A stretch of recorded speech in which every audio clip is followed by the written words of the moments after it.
A gunshot echoed across the vast Wyoming landscape as Katherine Dawson ran through the night, her tattered dress clinging to her trembling body, the moonlight revealing fresh bruises that would soon join the constellation of scars marking her skin as surely as stars mapped the western sky. The year was 1879, and freedom had never felt so terrifying or so necessary. The late October air bit at Katherine's exposed skin as she stumbled along the outskirts of Tahlequah, a small but growing cattle town nestled in the eastern part of Wyoming Territory. The settlement had sprung up 5 years prior when the railroad came through, bringing with it an influx of ranchers, merchants, and men seeking fortune in the untamed West. For Katherine, it represented something simpler yet infinitely more precious: escape. Her lungs burned as she pushed forward, each ragged breath visible in the cold night air. Behind her lay the cabin where Vernon Miller, her husband of 3 years, lay unconscious, the result of Katherine finally finding the courage to fight back after years of torment. The heavy iron skillet she'd used still felt heavy in her hands, though she'd discarded it miles back. Katherine had no destination in mind beyond away. Away from the fists, away from the belt, away from the man who had slowly, methodically stripped her of everything: her dignity, her hope, and nearly her will to live. At 24, she already felt ancient, worn down by fear and pain that had become as routine as breathing. The distant howl of wolves sent a different kind of fear through her.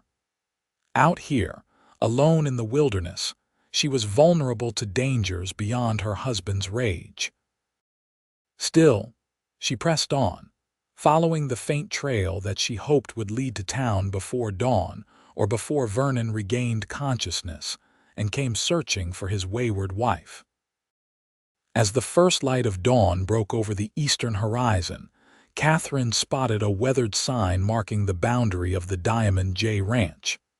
She paused, swaying slightly as exhaustion threatened to overtake her. The sound of approaching hoofbeats sent her diving into the underbrush, heart hammering against her ribs. "Whoa there!" a deep voice called, not to her but to his horse. Katherine pressed herself deeper into the brush, ignoring the thorns that tore at her already abused skin. Through gaps in the foliage, she glimpsed a tall figure dismounting from a chestnut stallion. The man moved with an easy confidence, his broad shoulders silhouetted against the brightening sky. A cowboy, by the look of his worn leather chaps and the distinctive shape of his hat. "I know you're there," he said, his voice carrying an unexpected gentleness. "I'm not aiming to hurt you, madam, just wondering if you need some help." Katherine remained frozen, her breath caught in her throat. Years of abuse had taught her caution, particularly around men who spoke with kindness. Those same men often revealed different intentions once doors were closed. The cowboy sighed, removing his hat to reveal sandy brown hair that caught the early morning light. "My name's Daniel Jackson. I own the Diamond J. Whatever trouble you're in, I reckon it must be serious to have you hiding in Devil's Thorn at dawn." He took a step closer, then seemed to think better of it, instead crouching down to appear less threatening. "I've got fresh water and food back at the ranch house. It's about 2 miles from here. You're welcome to it, no questions asked." Katherine's parched throat and empty stomach made a compelling argument, but fear kept her rooted in place. "I'll leave the horse," Daniel continued, tying the reins loosely to a nearby branch.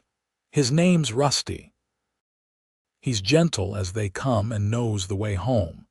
If you decide to trust me, he'll get you there safe." With that, the cowboy placed his hat back on his head, nodded once in Katherine's direction, and began walking away, his spurs jangling softly with each step. Katherine waited until he was a good distance ahead, before slowly emerging from her hiding place. The horse, Rusty, snorted softly, regarding her with liquid brown eyes that held no judgment. "I must be losing my mind," she whispered, reaching out a tentative hand to stroke the animal's velvet muzzle. The horse nickered softly, pushing against her palm. Decision made, Katherine untied the reins with trembling fingers and, mustering what little strength remained, pulled herself up into the saddle. The height made her dizzy, or perhaps it was the lack of food and sleep. Either way, she found herself clutching the saddle horn desperately as the horse began moving, following his master's trail with confident steps. The ranch house came into view just as Katherine thought she might slide from the saddle. A sprawling two-story structure of timber and stone, it stood proudly against the backdrop of rolling hills and distant mountains. Several outbuildings dotted the property, and a large barn stood to one side, its doors wide open as ranch hands moved about their morning chores. Daniel was waiting by the corral, his expression carefully neutral as Katherine approached. He made no move toward her, instead maintaining a respectful distance that allowed her to feel some measure of control over the situation. "There's fresh coffee inside," he said simply. "And my housekeeper, Mrs. Abernathy, has breakfast going. She's a good woman. You can trust her." Katherine slid from the saddle with as much dignity as she could muster, though her legs nearly buckled upon touching the ground. Daniel noticed but pretended not to, for which she was grateful. "Thank you," she managed, her voice a rasp.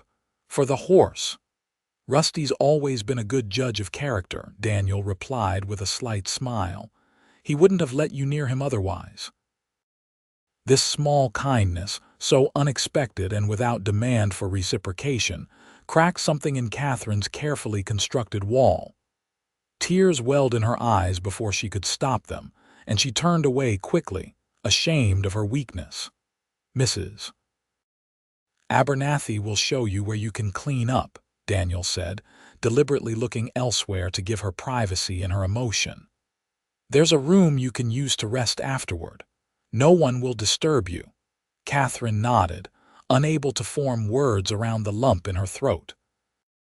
She followed Daniel at a distance, entering the ranch house with trepidation that only increased when the door closed behind her.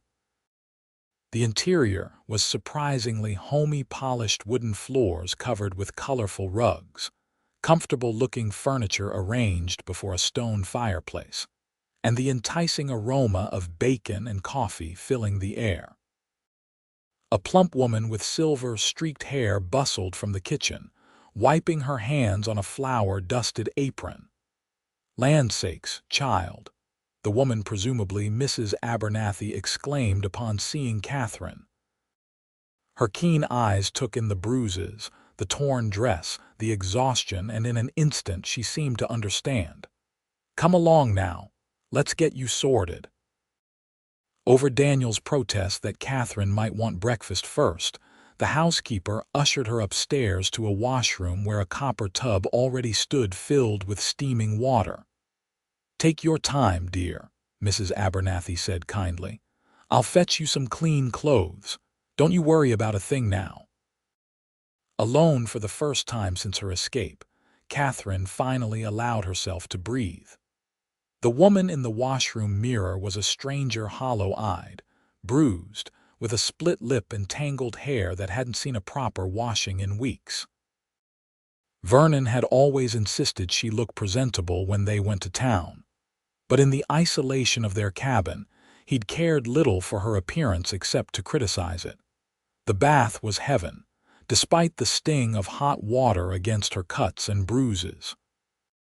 Katherine scrubbed until her skin was pink, washing away not just dirt but the sensation of Vernon's hands. When she finally emerged, she found a simple cotton dress, undergarments, and even a pair of worn but serviceable boots waiting for her. The clothes belonged to Mrs. Abernathy's daughter, the housekeeper explained when Katherine emerged, looking somewhat more human. "She's married and living in Denver now, won't miss them a bit. "Come have some food, child. You look ready to topple over." In the kitchen, Daniel sat at the large oak table, nursing a cup of coffee. He stood when Katherine entered, that same careful distance in his manner. "Madam," he acknowledged with a slight nod, "you're welcome to stay as long as you need. We've plenty of room." "I can't pay," Katherine said, the words escaping before she could stop them. 3 years with Vernon had taught her that nothing came without a price, especially from men. Something like sadness crossed Daniel's face. "No payment necessary. Just Mrs. Abernathy's cooking in exchange for the pleasure of your company at the table. She claims I'm poor conversation." "Talking to you is like talking to a fence post," the housekeeper sniffed, setting a plate heaped with eggs, bacon, and biscuits before Katherine. "Eat now, before it gets cold."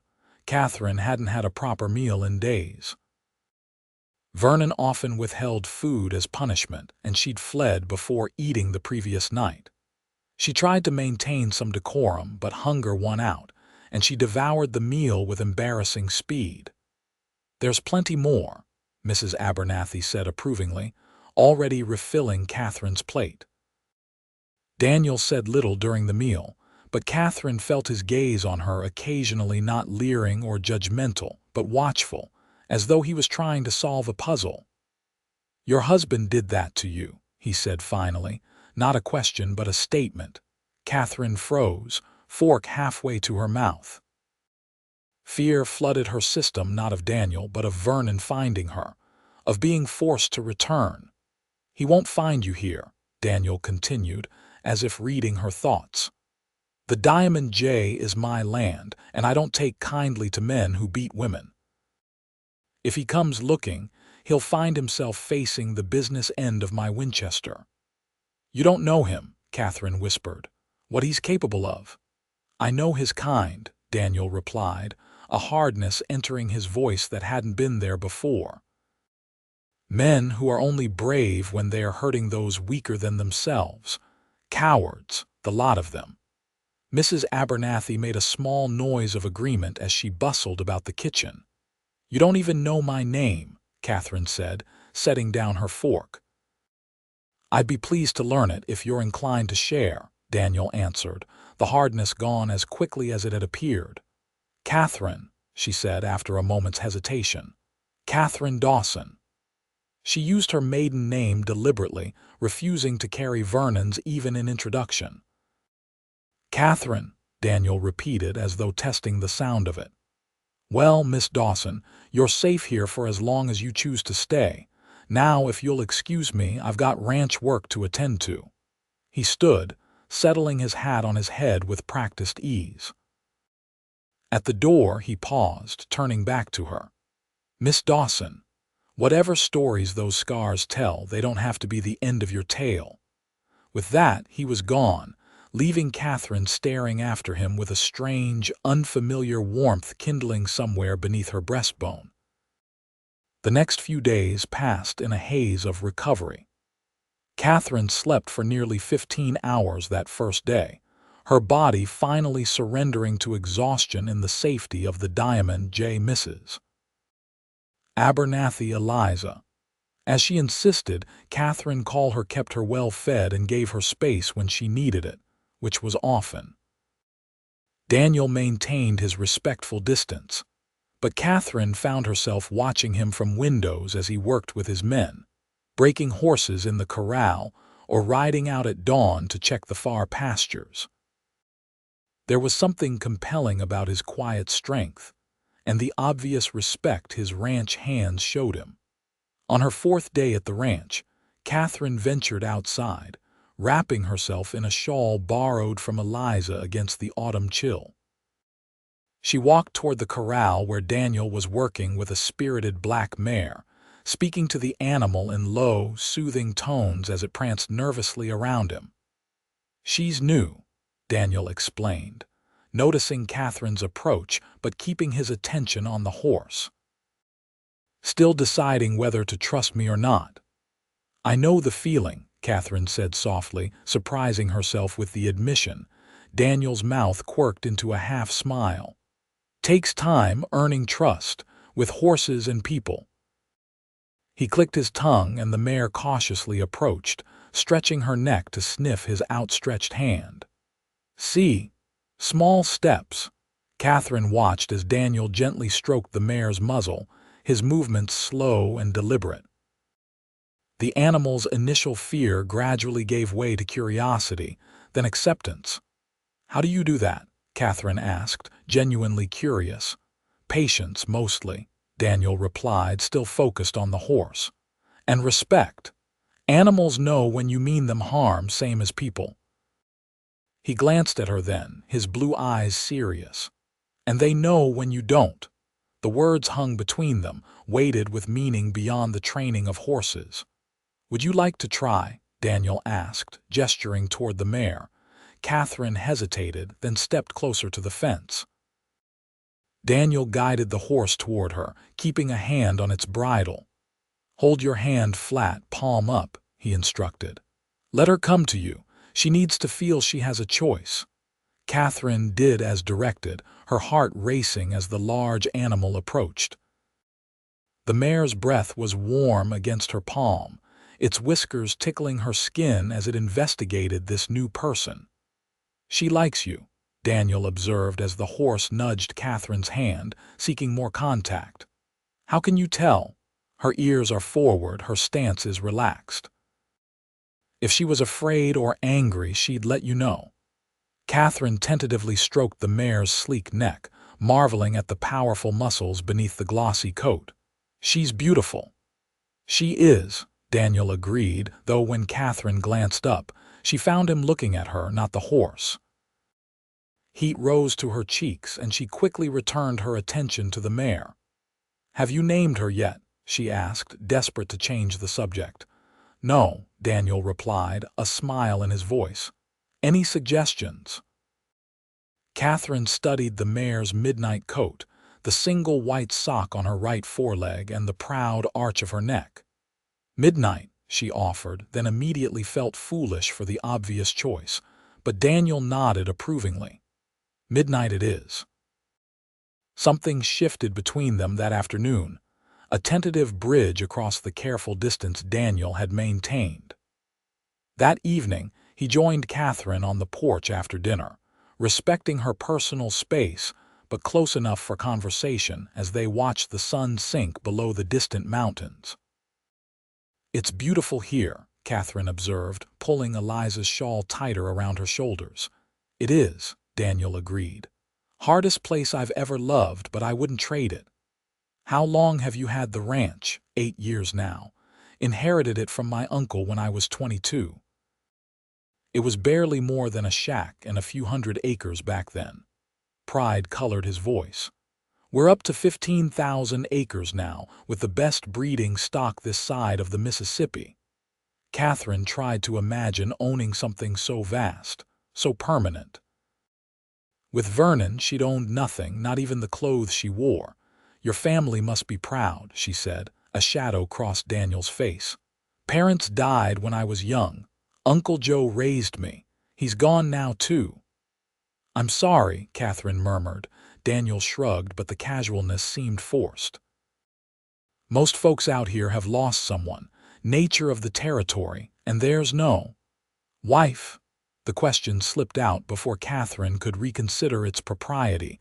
If Daniel was offended by her directness, he didn't show it. "No wife."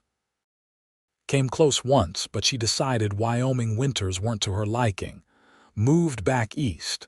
He glanced at Katherine. "What about your family? Anyone who might be looking for you?" Katherine shook her head. "My parents passed 3 years ago, influenza, that's when." She swallowed hard. "That's when I married Vernon. He'd been courting me, and with no family left, it seemed the sensible thing."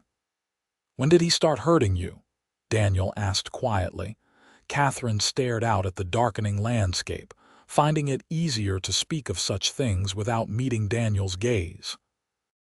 3 weeks after the wedding, I burned the biscuits." She gave a humorless laugh. "Funny, the things you remember, not the pain so much as the reason. Burned biscuits, a wrinkled shirt, speaking to the butcher too familiarly." Daniel's hands gripped the porch railing, his knuckles white. "There's never a good reason for a man to raise his hand to a woman. Never. He always said it was my fault," Katherine whispered. "That I made him angry, that if I was better he wouldn't have to." Her voice broke. "Katherine," Daniel said, her name gentle on his lips, "look at me." Reluctantly, she turned to face him. In the fading light, his expression was fierce with conviction. "Nothing you could ever do would justify what he did to you. Nothing." The simple declaration, spoken with such certainty, broke something loose inside Katherine. Tears she had refused to shed for 3 years came in a flood, violent, racking sobs that bent her double. Without thinking, she reached for Daniel, and he was there, his arms strong around her, holding her together as she fell apart. "I'm sorry," she gasped, mortified by her breakdown once the storm had passed. Daniel released her immediately, but his eyes remained kind. "Nothing to be sorry for. Some wounds need cleaning before they can heal." Katherine wiped at her face with the shawl. "I've ruined your shirt." "I've got others," he replied with a small smile, "though Eliza will likely scold me for the state of this one." His attempt at lightness gave Katherine the space to compose herself. "Thank you for listening and for not judging." "Man who judges others rarely looks too closely at his own failings," Daniel said. "My uncle taught me that, wisest man I ever knew." They fell into a companionable silence as the first stars appeared in the deepening blue of the sky. For the first time in years, Katherine felt the faintest stirring of peace. The next morning, that fragile peace was shattered. Katherine was helping Eliza in the kitchen, kneading dough for the day's bread, when the sound of approaching horses broke the morning quiet. Daniel, who had been enjoying a second cup of coffee at the table, moved to the window with the alertness of a man accustomed to trouble. "Stay inside," he instructed, his voice tight. He grabbed his gun belt from a peg by the door, buckling it with practiced ease. "Who is it?" Eliza asked, wiping flour from her hands. Daniel's jaw clenched. "Town sheriff, and he's not alone." Katherine's heart plummeted. "Vernon," she whispered, the name a prayer and a curse. Daniel met her gaze, his expression grim. "I won't let him take you."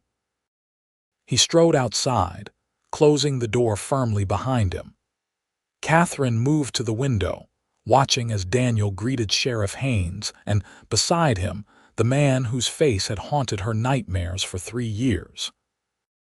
Vernon Miller looked much as he always had, a tall, broad-shouldered man, with features that most would consider handsome, if they didn't know the cruelty that lay beneath. Even from a distance, Katherine could see the charm he turned on the sheriff, the easy smile that had fooled so many in town into thinking him a decent man. "Katherine," Eliza said softly, placing a hand on her shoulder. "Come away from the window, child." But Katherine couldn't move, transfixed by the scene unfolding in the yard. Daniel stood with feet planted firmly, one hand resting casually near his holster as Vernon gesticulated, clearly spinning some tale. The sheriff looked uncomfortable, glancing between the two men. Through the glass, Katherine caught fragments of conversation carried on the wind. "Concerned husband. Accident at home. Merely wished to bring my wife." Daniel's response was too low to hear, but his posture remained unyielding. Vernon's expression darkened, the charming facade slipping to reveal the rage beneath. He took a step toward Daniel, finger jabbing the air between them. The kitchen door opened suddenly, startling both women. One of the ranch hands, Jimmy, Katherine recalled, stood there, hat in hand. "Miss Dawson," he said urgently, "boss says to take you out the back way. My sister's place in town, he says you'll be safe there till he sorts this." Katherine looked to Eliza, who was already gathering a bundle of food and pressing it into her hands. "Go, child," the housekeeper urged. "Daniel knows what he's doing." Heart racing, Katherine followed Jimmy through the house and out a rear door. A wagon waited, already hitched to two sturdy horses. The ranch hand helped her up, then climbed beside her, taking the reins. "What about Daniel?" Katherine asked as they pulled away, the wagon bouncing over the uneven ground of a back trail. "Vernon is dangerous. Boss can handle himself," Jimmy assured her, though concern lined his young face. "And he's got the boys with him. Mr. Miller won't try anything with witnesses." Katherine wasn't so certain. She'd seen Vernon's rage overwhelm his caution before. The thought of Daniel facing that violence on her behalf made her stomach clench with fear. The journey to town took nearly an hour by the back trails, Jimmy keeping the horses at a steady pace while constantly checking behind them. Tahlequah appeared suddenly as they crested a hill, its main street bustling with the usual mid-morning activity. Jimmy's sister, Martha, ran the town's only dressmaking shop, a tidy establishment with living quarters above. She welcomed Katherine with the same no-nonsense kindness as her brother, asking no questions as she showed her to a small room at the back of the upper floor. "You'll be safe here," Martha assured her, drawing curtains across the single window. "Jimmy will stay outside, and I've sent word to some friends. No one will get to you without going through quite a few good people first." Katherine sank onto the narrow bed, exhaustion and fear catching up with her. "I never meant to cause such trouble." Martha's expression softened. "Honey, you're not the one causing trouble. That would be the man who put those marks on you." She gestured to Katherine's arms where fading bruises still testified to Vernon's cruelty. "Rest now. I'll bring you some tea." Alone, Katherine allowed herself a moment of despair. She'd found a measure of safety at the Diamond J, perhaps even the beginnings of something like happiness, only to have Vernon's shadow fall across her life once more. And now others were risking themselves for her Jimmy, people she barely knew. The sound of boots on the stairs interrupted her thoughts. Katherine tensed, but it was only Jimmy, his expression grim. "Mr. Jackson's here," he announced, "and he's been shot." Katherine's world narrowed to a single point of terror. "How badly?" "Bullet grazed his arm. He's downstairs." "Martha's tending it, but he's asking for you." Katherine flew down the stairs, heart in her throat. Daniel sat at Martha's kitchen table, his left sleeve cut away to reveal a bloody furrow across his upper arm. His face was pale beneath his tan, but his eyes brightened when he saw her. "You're all right," he said, relief evident in his voice. "Me?" "You're the one who's been shot," Katherine exclaimed, moving to his side. "What happened?" Martha stepped back from her bandaging. "Perhaps you could finish this while I fetch more hot water," she suggested, handing Katherine a roll of clean linen. Once they were alone, Daniel explained. "Miller didn't take kindly to being told you weren't his property," he said, wincing as Katherine continued the bandaging. "Drew on me when the sheriff wasn't looking. Fortunately, his aim's as poor as his character." "And Vernon?" Katherine asked, dreading the answer. Daniel's expression hardened.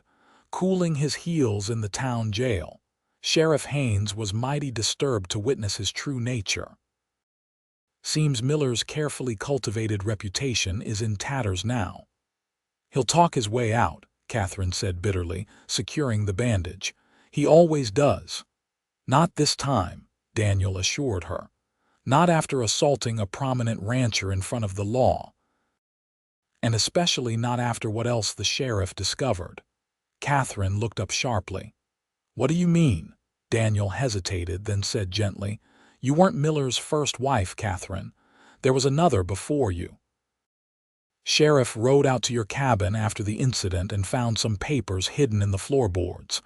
Marriage certificate, death certificate." "Death certificate," Katherine repeated, a chill running through her. Daniel nodded grimly. "Sarah Miller, née Collins, died 3 years ago, supposedly from a fall downstairs. right before Miller moved to these parts and started courting you." Katherine sat heavily in the chair opposite Daniel, her mind racing. "He told me he came from Nebraska, that he'd never been married." Sheriffs sending wires east checking the story, but given what happened today, Haynes isn't inclined to give Miller the benefit of any doubt. Daniel reached across the table with his good arm, covering Katherine's hand with his own. "You're free of him, Katherine, for good this time." The enormity of its safety, genuine freedom overwhelmed her, and yet a lifetime of caution made her hesitant to believe. "What if they let him go?" she whispered. Daniel's grip on her hand tightened. "Then I'll be waiting, and I promise you, Katherine Dawson, he will never touch you again." The conviction in his voice, the fierce protectiveness in his eyes, something shifted in Katherine's heart, a warmth blooming where only fear had lived for so long. "Why?" she asked, her voice barely audible. "Why would you do all this for someone you barely know?" Daniel was quiet for a long moment, his gaze never leaving hers. "Because from the moment I saw you hiding in those thorns, something told me you were worth fighting for." The simple honesty of his words stole Katherine's breath. No man had ever looked at her the way Daniel was looking at her now, like she was precious, like she mattered. Martha's return broke the moment, but the connection remained, a fragile thread of possibility spanning the space between them. The next few weeks passed in a blur of legal proceedings and new beginnings. Vernon remained in jail, additional charges mounting as the sheriff's investigation uncovered more evidence about his first wife's suspicious death. The Nebraska authorities were eager to extradite him for trial, and Katherine found herself giving testimony that would ensure Vernon Miller never walked free again. Throughout it all, Daniel was a steady presence, accompanying her to court appearances, sitting behind her as she recounted 3 years of horror to an attentive judge, never once showing anything but admiration for her courage. Katherine had moved back to the Diamond J after that first day, finding comfort in the routine of ranch life and the quiet support of Daniel and Eliza. As November gave way to December, bringing the first heavy snows of winter, she found herself feeling truly at home for the first time since her parents' death. She took to helping with the horses, discovering a natural affinity for the animals, particularly Midnight, who had become her horse in all but name. Daniel taught her to ride properly, his hands careful and respectful as he adjusted her posture in the saddle. "You're a natural," he told her one crisp afternoon as they rode the boundaries of the property, snow crunching beneath their horses' hooves. "Midnight responds to you better than to me these days." Katherine stroked the mare's sleek neck, smiling at the compliment. "She just knows I'll sneak her extra apples when no one's looking." Daniel laughed, the sound warming Katherine more effectively than her heavy coat. Their relationship had evolved gradually, the initial caution giving way to friendship and, increasingly, something deeper that neither had put into words. Tonight, however, seemed different. Daniel had asked her to join him for a ride, despite the cold, and there was a nervous energy about him that Katherine found both puzzling and endearing. They crested a hill overlooking the ranch, the main house glowing with lamplight in the early evening darkness, smoke curling from the chimney into the star-filled sky. "It's beautiful," Katherine breathed, taking in the peaceful scene. "It is," Daniel agreed, dismounting and helping her down from Midnight. He spread a heavy blanket over a fallen log, gesturing for her to sit. "I wanted to show you something."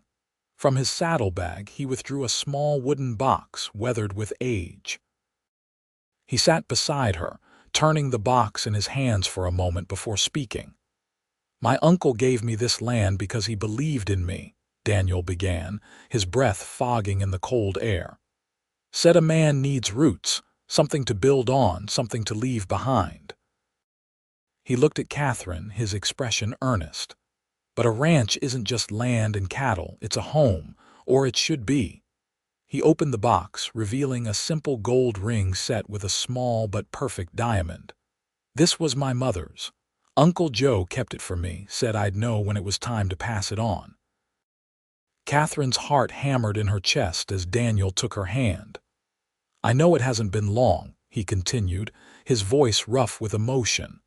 "And I'd understand if you need more time, but I love you, Katherine Dawson. I think I started falling the moment you climbed onto Rusty with nothing but courage and desperation to your name." Tears welled in Katherine's eyes, but unlike the tears she'd shed in Vernon's presence, these burned not with pain but with joy.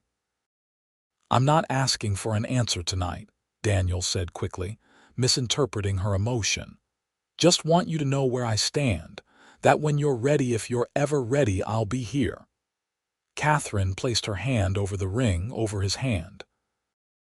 "Daniel," she said softly, "I was ready the day you told Vernon I wasn't his property. I've just been waiting for you to catch up." A slow, radiant smile spread across Daniel's face. "Is that a yes?" "It's a yes," Katherine confirmed, laughing through her tears as Daniel slipped the ring onto her finger. It fit perfectly, as if made for her. Daniel's kiss was gentle, a question rather than a demand, allowing Katherine to set the pace. She leaned into him, savoring the warmth of his embrace, the security of arms that would never hurt her. When they finally broke apart, breathless in the cold air, Daniel pressed his forehead to hers. "I promise you, Katherine, as long as I live, these hands will never bring you pain. Your scars tell one story, but we'll write a different ending together." "I believe you," Katherine whispered, and the miracle was that she truly did. They were married on Christmas Eve, 1879, in the small church in Tahlequah, with Eliza, Jimmy, Martha, and the ranch hands in attendance. Katherine wore a gown of ivory satin that Martha had worked night and day to complete, and Daniel looked so handsome in his Sunday best that she nearly forgot her vows from staring at him. Their first winter as husband and wife passed in a cocoon of contentment. Katherine learned the rhythms of ranch life, taking over the household accounts with a head for figures that impressed even Daniel. At night, in the privacy of their bedroom, Daniel showed her that physical love could be tender, respectful, and deeply fulfilling, a revelation that healed wounds deeper than those visible on her skin. Spring brought news that Vernon Miller had been convicted of murdering his first wife and would hang for his crimes. Katherine received the news with a complex mix of emotions: relief, vindication, and a strange emptiness where fear had lived for so long. "Are you all right?" Daniel asked that night, holding her close as they lay in bed. Katherine considered the question carefully. "I think I am," she said finally. "It's strange. For so long he was this shadow over my life, and now you're free," Daniel finished. "Truly free." Katherine smiled, turning in his arms to face him. "I've been free since the day I found the courage to leave. Everything since has just been confirmation." Daniel kissed her forehead. "Wise woman I married. Fortunate woman I am," Katherine countered, snuggling closer. Although. Daniel prompted when she fell silent. Katherine took his hand, guiding it to rest on her still flat belly. "Although soon I won't be the only one depending on you." Daniel's expression transformed from confusion to wonder in an instant. "Katherine, are you saying?" She nodded, laughing at his stunned joy. "Dr. Patterson confirmed it yesterday. We're having a baby, Daniel, in late autumn." Daniel whooped, gathering her in his arms and spinning her around the bedroom until they were both dizzy with laughter. "A baby," he kept repeating as if the word itself was a miracle. Later, as they lay together in the darkness, Daniel's hand protective over her midsection, he whispered, "Boy or girl doesn't matter to me. Just want them to have your courage, your heart." "And your kindness," Katherine added, stroking his cheek. "Your capacity to see the best in people, even when they're hiding in thorns." The months that followed were the happiest of Katherine's life. Her body changed, growing round with the child within, and with each passing day, the memories of Vernon's cruelty receded further, replaced by the joy of her new life with Daniel. Their son, Joseph Thomas Jackson, was born on a stormy October night in 1880, nearly a year to the day after Katherine had fled her abusive marriage. He came into the world with a lusty cry and his father's blue eyes, a healthy 9-pound miracle that left his mother exhausted but exultant. "He's perfect," Daniel whispered, cradling his son with tears streaming unashamedly down his face. "Katherine, he's absolutely perfect." "He is," she agreed, watching her husband and son with a fullness in her heart she had never imagined possible. "Our new beginning." As young Joseph grew, so too did the Diamond J. Daniels careful breeding program yielded results that attracted buyers from as far away as California.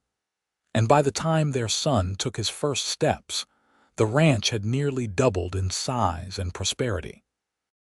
Katherine flourished as well, her natural intelligence finding outlet not just in managing the household, but in becoming Daniel's true partner in the business.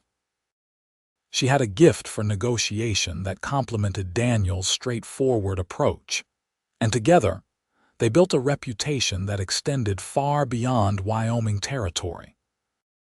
Their family expanded again 2 years later with the birth of their daughter, Elizabeth Rose, a spirited child with her mother's auburn hair and her father's steady temperament. And 3 years after that came another son, William Daniel, completing their family. Through the years, Katherine's scars faded, both the visible ones and those carried in her heart. Occasionally, something would trigger a memory, a raised voice, an unexpected touch, and she would momentarily stiffen. In those moments, Daniel would gently place his hand over hers, a silent reminder that she was safe, that she was loved. On their 10th anniversary, Daniel surprised Katherine with a special gift, the deed to a small cabin by a lake in the mountains, a private retreat for just the two of them. "The children can stay with Eliza," he told her as they rode up to the secluded spot. "I thought we deserved some time alone to remember how it all began." The cabin was rustic but comfortable, with a stone fireplace and wide windows overlooking the pristine lake. That evening, as they sat on the porch watching the sunset paint the water in shades of gold and crimson, Daniel took her hand, tracing the faint lines of scars that would never completely vanish. "You ever think about how different life might have been?" he asked quietly. "If you hadn't run that night," Katherine nodded slowly. "Sometimes, I might not have lived much longer if I'd stayed, or if I had, I wouldn't have truly been living." She turned to face him, taking in the face that had become as familiar to her as her own, now marked with lines of laughter at the eyes and a few strands of silver at the temples. "But mostly, I think about how blessed I am that you found me when I was at my lowest. That you saw something in me worth saving." Daniel shook his head. "You saved yourself, Katherine. All I did was offer you a safe place to land." "You offered me much more than that," Katherine said softly. "You showed me what love truly looks like. You taught me to trust again. You gave me a family, a home, a life I never dared dream of." Daniel's eyes glistened in the fading light. "And you gave me purpose. Before you, the ranch was just work, just land. You made it a home." They sat in companionable silence as the first stars appeared above the mountains. Katherine leaned her head on Daniel's shoulder, overwhelmed with gratitude for the journey that had brought her here, the courage to flee, the strength to heal, the capacity to love and be loved in return. "You know," Daniel said thoughtfully, "when I told you I wanted to write a different ending to your story, I never imagined it would be this wonderful." Katherine smiled, thinking of their thriving ranch, their beautiful children, the community they had built together in Tahlequah. "It's not just a different ending," she said. "It's an entirely new story, and we're still writing it every day." Daniel pressed a kiss to her temple. "And we'll keep writing it together for all the days we have left." As night settled fully over the mountains, Katherine Jackson looked up at the vast Wyoming sky. Stars scattered like diamonds across black velvet, and felt completely, profoundly at peace. The scars that marked her body would always tell one story of pain survived, of courage found in desperation, but the life she lived now wrote a far more powerful tale. Of love freely given and joyfully received, of healing that came not from forgetting the past, but from building something beautiful despite it. And as Daniel drew her into his arms, Katherine knew with absolute certainty that some stories, despite difficult beginnings, could still have the happiest of endings. On their 20th anniversary, with their children grown or nearly so, Joseph attending university back east, Elizabeth engaged to the son of a neighboring rancher, and young William showing every sign of following in his father's footsteps, Daniel and Katherine returned to their special cabin by the lake. The years had been kind to them both. Daniel, now in his 50s, remained strong and vital, though his hair had turned completely silver. Katherine, approaching her mid-40s, had retained her beauty, the lines at the corners of her eyes speaking more of laughter than hardship. "Remember our first visit here?" Daniel asked as they sat by the fire after dinner, a glass of good whiskey in his hand, Katherine curled beside him with a book. "How could I forget?" she replied with a smile. "It was the first time we'd been truly alone since Joseph was born." Daniel chuckled. "I believe we made excellent use of that solitude." Katherine blushed, still capable of such after 2 decades of marriage. "Daniel Jackson, you're as incorrigible now as you were then." "Only with you," he assured her, setting aside his glass to pull her closer. "Always only with you." Katherine set her book down, settling comfortably against her husband's chest. "You know what I was thinking about on the ride up here?" "What's that, love?"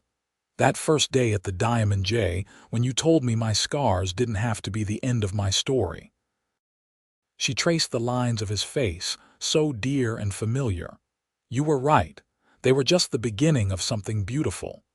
Daniel caught her hand, pressing a kiss to her palm. "You're the beautiful one, Katherine Jackson, inside and out." Later, as moonlight spilled through the cabin windows, Daniel and Katherine lay entwined, their bodies still fitting perfectly together despite the passing years. In the quiet darkness, Katherine offered a prayer of gratitude for the life she had been given, not just saved from abuse, but truly alive, truly loved. And in the years that followed, as their children married and had children of their own, as the Diamond J flourished under Joseph's capable management when Daniel finally stepped back, as they witnessed the turn of the century and the changes it brought to the West they loved, Katherine and Daniel remained each other's constant, the love that had healed her, the strength she had discovered within herself, creating a legacy far greater than land or cattle or wealth. A legacy of love, powerful enough to heal the deepest wounds, brave enough to begin again, and wise enough to know that sometimes the most beautiful stories rise from the ashes of the most painful beginnings. For in the end, it wasn't just that her scars told stories of abuse and his love wrote a different ending. It was that together, they had created an entirely new narrative, one of hope, of healing, of a love strong enough to overcome the darkest chapters of the past and write countless pages of joy in their place. And that, Katherine Jackson knew, was the greatest story of all.